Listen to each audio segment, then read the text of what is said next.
Alright, what's up YouTube?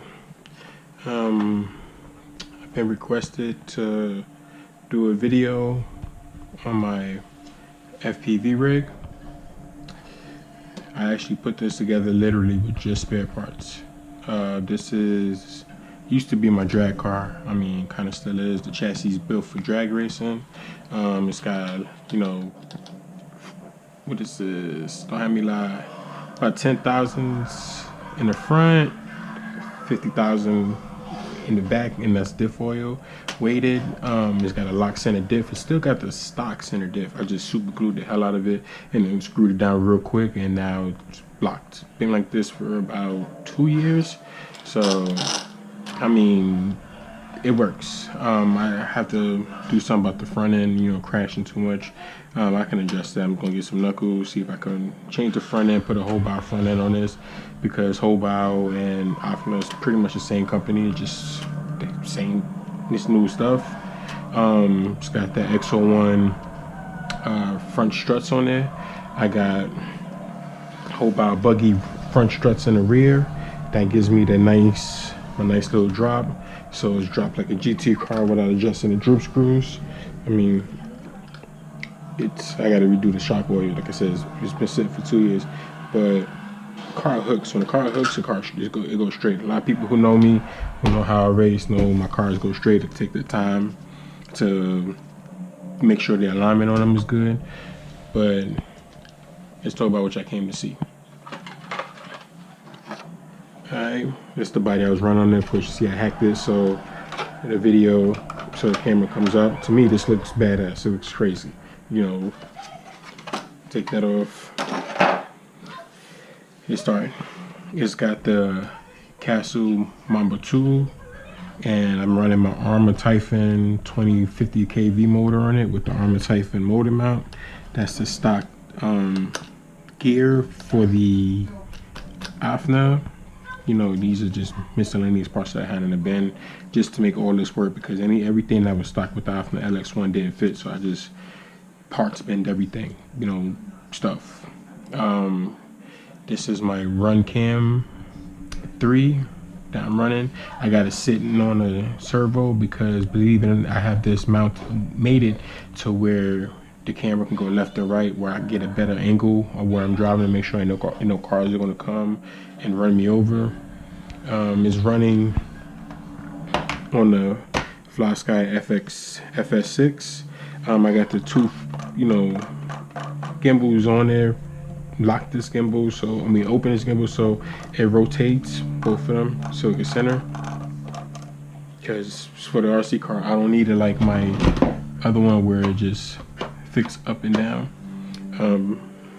This used to be my drone receiver. When I first started flying drones, this is the first radio I was using, and then I upgraded to the best controlled radio in the world, Tyrannus XD9.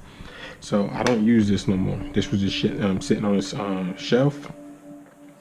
Decided to, hey, what the hell? Quarantine, let's make some stuff. Put this car back together with all spare parts that I had in my bin. Took the controller, because I was originally running this controller on it. It's another good controller, budget, cheap controller. And I had a long range receiver that I was running on this. But I want it to be different. I wanted more channels. So if I want to run lights, which more like I'm gonna run lights, if I wanted to have the FPV camera go left and right, I wanted to be able to do that.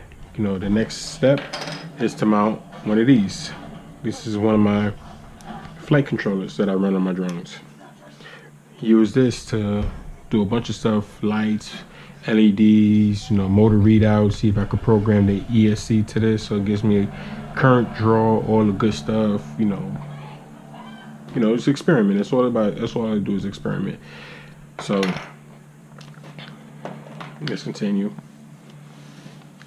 This is my FlySky IA6B receiver. This is what I'm using on this. The FPV, the ESC is made it to this. The steering, of course, made it to this. I'm gonna cut the car on in a minute so you can see. But as far as my FPV setup, to me it's real basic.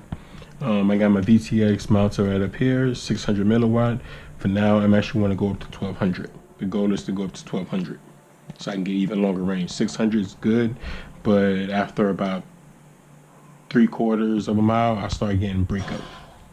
You know, I mean, 3/4 mile is pretty far for an RC car, but still, I start getting breakup. You know, I got my lollipop antenna on it. You know, the video y'all seeing when y'all watching my videos is, of course, you know, my GoPro Hero 7 Black. This is my Runcam 3, J-rigged to the servo, like I said, and it is running on 4 cells. My FPV system is on 4 cells. And this is my graphite LiPo battery. I don't race with this anymore. As you see, it's pretty beat up and torn to shit. But whoop, I gotta beat that out, I guess. But it's pretty beat up. So I don't really run it no more. Like I said, I just put it together. I just saw it laying around, plugged it up, or the cells seemed to check out, charged it up, and ran the car. Gets no simpler than that. So what we're gonna do, I'm gonna turn the car on, turn the video on. Here's the fun part. This is how I gotta start the radio, because you know, on FPV radios, you have to make sure it's stick down and then turn on so you can turn the radio on. But I want you to see this. That's how I have to turn the radio on every day. Doesn't bother me, because I was going to switch everything and put it on this, but then I have to do the same thing. I have to center it and a whole bunch. I don't want to go through all that. This is only going to be used on an RC car. Keeping this. Plug in my FPV system. You see it works. See? Gets no better than that. Let's plug in the car.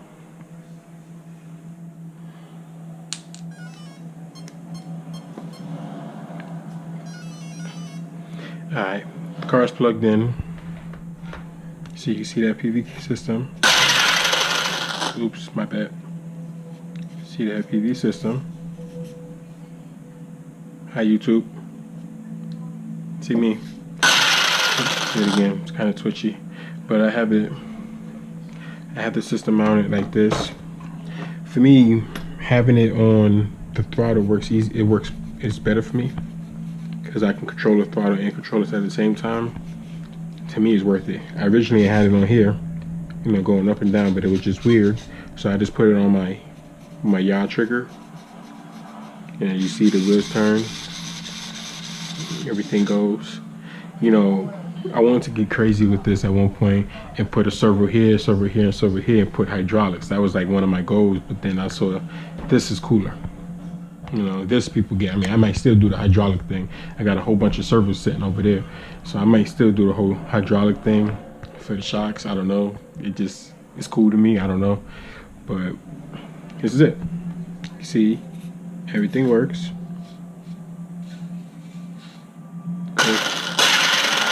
Go straight. It got reverse, left and right. So if I want to make sure I'm turning left, I can do that too. I wanted it on separate channels for the simple fact is I don't want to turn it every time I'm driving. I already get a wide enough angle. I'm actually wanting to change that and put a 1.8 lens on there, but I really don't need it in a sense, because as long as I can get corner to corner, I'm good. As long as I can see corner to corner, I'm fine. I'm cool. I don't need that extra super wide angle, because that's how you mess up, you know, accidents or whatever. This has a 2.1 lens. Fine with the 2.1. Don't need anything bigger. The FPV, that's why I changed it up. The SPV is actually just yellow to yellow on the camera to the VTX, so it gets its own video. My Runcam has a readout of voltage for this battery, so which is good, but my future plan is to eliminate this altogether and run it straight off the battery if I can. You know, if not, this is cool. That means I'm not draining this out a lot. So of course, you know, yellow to yellow and then red to red hooked up to the battery. To me, it's a simple setup. It works. I don't have any issues. Let's see, what else questions I was asked. And you know, you see these my beat up GRPs. I mean, now that I see that this is a success, I'm actually going to work on this car. You know, I don't know if I want to GT it yet. I think I want to keep it more like buggy, because it works. I can't, you know, it works. The wing, I want it for the wing because as you see, it's got a high point of the wing. Let me unplug everything. Don't need to run it because the PTX does get hot when you leave it at idle. Like this is pretty warm right now, and I'm not running it, so let's just turn it off. But I was bored. I was actually cleaning my closet, throwing stuff away, seeing what stuff's fit, you know, what can I use it for, and I saw I had this chassis sitting in the closet. Went ahead, made my little bracket, you know, a little janky bracket. I'm going to do this whole car over again. Made my little bracket, you know, put the ESC, batteries, cut the chassis, hack the chassis, put it like that, and this is actually, yeah, this is the LX1 chassis, my bad, and put my Armor Typhon motor mount on here. And if you can see inside there, I'm still running a stock diff from the AFNA. Chassis straight, there's no bends, nothing. I took care of this car for all the years that I've had it. I think I had this for like 12 years. So I have another motor mount. I'm gonna actually replace this motor mount. I have another motor mount I'm gonna put on here so I can actually run a bigger pinion, like a 30, 35. This is a 49, but like 30, so I can get, you know, a little bit longer, you know, higher speed, so I can actually mess with people when I'm in the car, you know, passing them on the roads at like 80 miles an hour with this thing. You know, eventually once I learn how to drive it, this is on 4 cells. I'm eventually go up to 6 or 8 cells, because I actually have an 8 cell setup in my closet with a TP powered motor and Hobby Wing Max 8. So I can't go 8S because this was actually set up for 8S originally. So if I go 8S, I'm just going to be trolling people on the road, or just for the fun. Have a high speed FPV car, like how many of those you see on YouTube, you know. And I just had the idea of just doing it, you know, for the fun of it. Like I have FPV drones flying through the air doing backflips and whatnots. Why not an RC car? Something I can bang a corner with, you know, have fun, bash around the parking lot, or start up a new type of racing, a new type of drag racing, FPV racing with your FPV gear. That's what I really want to do. Change the way we race. How about we all FPV drag race, FPV circuit race? Like, let's take Gran Turismo and Forza and just put it into RC. That was the goal, and I think I successfully did that. So if you have any other questions, drop a comment and let me know. You know, if you like it, give me a like, comment, subscribe. If you don't like it, give me a dislike. I don't care. Just let me know how you feel about this. I mean, this isn't it. This is, you see the rough build of it. I'm gonna clean this up, make it look better. But I'm actually gonna start building a lot of these. I'm gonna have my actual speed running drag cars, but I'm gonna start building a lot of these because this was fun and it's fun to drive. So just let me know what y'all think.